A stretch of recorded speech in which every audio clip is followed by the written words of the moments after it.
And the night just can't go wrong when you're making... Hey, what's going on over there? Fellas? Easy now. Picture this. Las Vegas, 1955. The Sands Hotel is buzzing like a kicked beehive. Every table packed, every seat filled, cigarette smoke thick enough to slice and serve on a plate. Dean Martin is on stage, looking sharp in his tuxedo, drink in hand, halfway through Ain't That a Kick in the Head, when something catches his eye. Two security guards, built like refrigerators, are physically dragging a black woman toward the exit.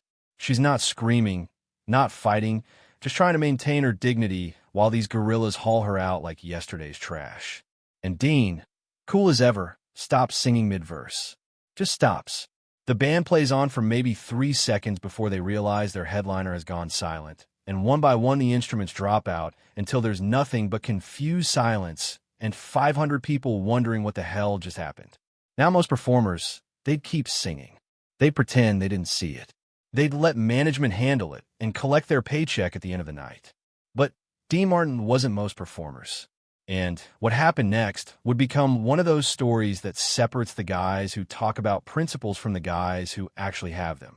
You see, Dean understood something that most people spend their whole lives missing. Being cool isn't about not caring. It's about caring so much that you don't need to make a big show of it. It's about having the confidence to do the right thing without checking to see who's watching. And on that night in 1955, with every eye in the room on him, Dean was about to teach everyone a masterclass in what real cool looks like. But before we get to that, you need to understand who Dean Martin was. Not the caricature, not the drunk guy with the glass who everyone thought was sloshed but was really sipping ginger ale, but the actual man. Dean was born Dino Crocetti in Steubenville, Ohio, son of Italian immigrants who spoke broken English and worked themselves half to death so their kids could have better lives. He grew up watching his father get treated like dirt because of his accent, his heritage, his last name. He watched people look down on his mother like she was some kind of peasant. And young Dino learned early that prejudice isn't just wrong, it's lazy. It's what small people do when they need to feel big. So when Dean sees these security guards dragging this woman out, something clicks in his brain. Not anger, because Dean doesn't do anger. Anger is messy. Anger is losing control. And Dean Martin never loses control. Instead, he does what he does best. He takes it easy, stays calm, and handles business. He walks to the edge of the stage, still holding his microphone, still looking relaxed as a Sunday morning, and says in that smooth baritone, "Excuse me, gentlemen. Mind telling me what the lady did?" The guards freeze. One of them, this crew-cut meathead who probably peaked in high school, looks up at Dean and says, "Mr. Martin, please continue your show. This doesn't concern you." And Dean, he takes a sip from his glass, lets the moment breathe, and says, "Well, that's where you're wrong, pal. See, she's sitting in my audience, watching my show. That makes it very much my concern." You can feel the temperature in the room change. The audience, they're not sure if this is part of the act or if something real is happening. Some people are leaning forward. Some are looking uncomfortable. And Dean, he's just standing there like he's got all the time in the world. The other guard speaks up. "Sir, club policy." She was seated in the wrong section. Dean raises an eyebrow. "Wrong section? What section is that?" "The colored section, sir." And there it is. The ugly truth that everyone knew but nobody wanted to say out loud. In 1955 Vegas, you could be Sammy Davis Jr., you could pack the house, you could make the millions, but you still couldn't eat in the restaurant or swim in the pool. You still had to use the back entrance. You still had to remember your place. The woman, she's maybe 40 years old, wearing a nice dress and pearls. She finally speaks. Her voice is quiet but steady. "The hostess sat me here. I didn't know there were sections." And Dean believes her, because that's how they played it sometimes. They'd seat you wherever, then halfway through the show they'd decide it was a problem. Give themselves an excuse to flex, to remind everyone how things worked. Now here's where most people would expect Dean to launch into some big speech about equality and justice. But that's not how Dean operated. He didn't preach. He didn't lecture. He just refused to play along with the stupidity. He turns to the audience and says, real casual, Folks, we've got a situation here. Apparently, this establishment has sections. Different areas for different folks. Now, I'm just a saloon singer from Ohio, but that seems like a lot of extra work to me. I can barely remember my own lyrics, and now I'm supposed to keep track of who sits where. People laugh. It's uncomfortable laughter, but it's laughter. Dean's doing what he does best, using humor to defuse tension while making his point crystal clear. He continues, I'll tell you what. Here's my policy. If you pay to see me sing, you can sit wherever you want. Front, back, left, right, standing on your head for all I care. Money's green, and a seat's a seat. How's that sound? About half the audience applauds. The other half sits there stone-faced, probably figuring out if they should leave. And Dean doesn't care either way. He's not trying to win a popularity contest. He's just being Dean. The casino manager, this weasel named Henderson, comes rushing out from the wings, waving his arms, trying to get Dean's attention. But Dean ignores him like he's ignoring a parking ticket. Instead, he looks at the security guards and says, so here's what's going to happen. You're going to let the lady go. She's going to sit back down and enjoy the show. And I'm going to finish my set. Because that's what professionals do. We perform for everyone who shows up. The guards look at each other. They're used to pushing around people who can't push back.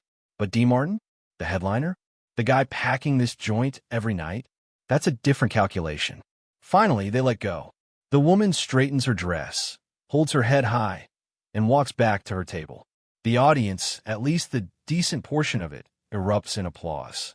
And Dean raises his glass and says, now where were we? Oh yeah, something about a kick in the head. Feels appropriate. The rest of the show goes smooth. Dean sings, jokes around, does his thing. But backstage afterward, all hell breaks loose.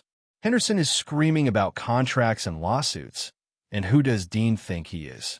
The club owner threatens to cancel his engagement. They tell him he cost them customers, embarrassed them, made them look bad. And Dean, sitting there with his tie loosened and his feet up, just listens. When they're done ranting, he says, you know what would have embarrassed you? Having your headliner walk off stage and never come back because you let your goons rough up a paying customer. That would have been embarrassing. What I did was save your asses. You're welcome. And here's the thing about Vegas in the 50s. It was changing. Slowly, painfully, but changing. People like Sammy Davis Jr. and Nat King Cole were forcing these clubs to reckon with their policies. Not because they wanted to be heroes, but because talent doesn't come in one color, and eventually, even the bean counters figured out that segregation was bad for business. So the owner backs down. He mutters something about letting it slide this time, and Dean finishes his run at the Sands. But that moment, that choice to stop singing and speak up, it reveals something important about Dean's whole philosophy. See, most people think taking it easy means not rocking the boat. But Dean understood that sometimes taking it easy means not letting the idiots win. It means staying calm while you do what needs to be done. It means being cool under pressure, not checking out when things get uncomfortable. Years later, someone asked Dean about that night.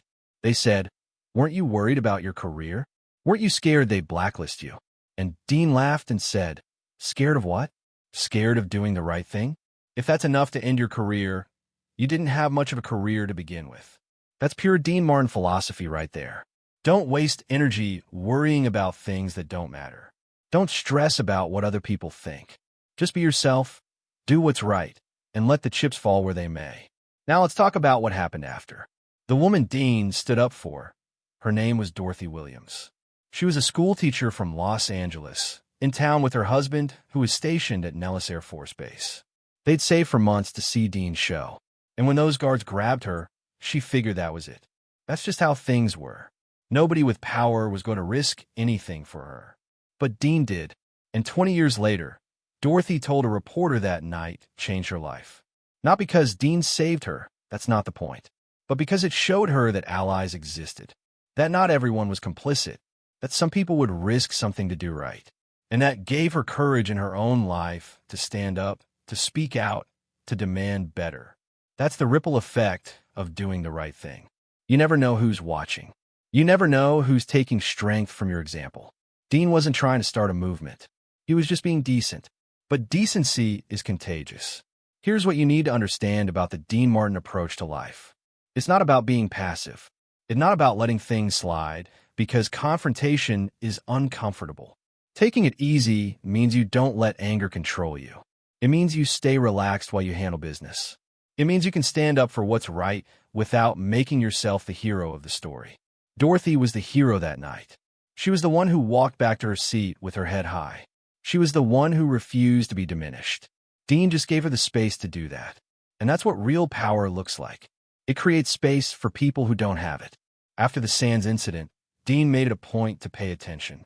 When he performed at clubs with segregated policies, he asked questions. He pushed back gently but firmly. He used his leverage to make things a little better. Was it enough? No, but it was something. And something beats nothing every single time. Some people thought Dean did it for publicity. They thought he was grandstanding. But anyone who knew Dean knew better. He did it because it was right. Because he could. Because he'd seen what prejudice did to his own family and refused to be part of perpetuating it. The most important lesson from that night isn't about civil rights or social justice, though those things matter. It's about character. It's about who you are when nobody's forcing you to be decent. When you can get away with looking the other way. When standing up might cost you something. That's when you find out what you're really made of. And Dean Martin was made of pretty good stuff. Not perfect stuff, mind you. Dean had his flaws, his struggles, his demons like everyone else. But when it counted, when someone needed someone to give a damn, Dean showed up. Now here's the practical application for you. You're not Dean Martin. You're not headlining the Sands. You don't have a microphone and a spotlight. But you have something. You have your voice. You have your choices. You have moments every single day where you can either look away or speak up. And here's what Dean would tell you. Don't make it dramatic.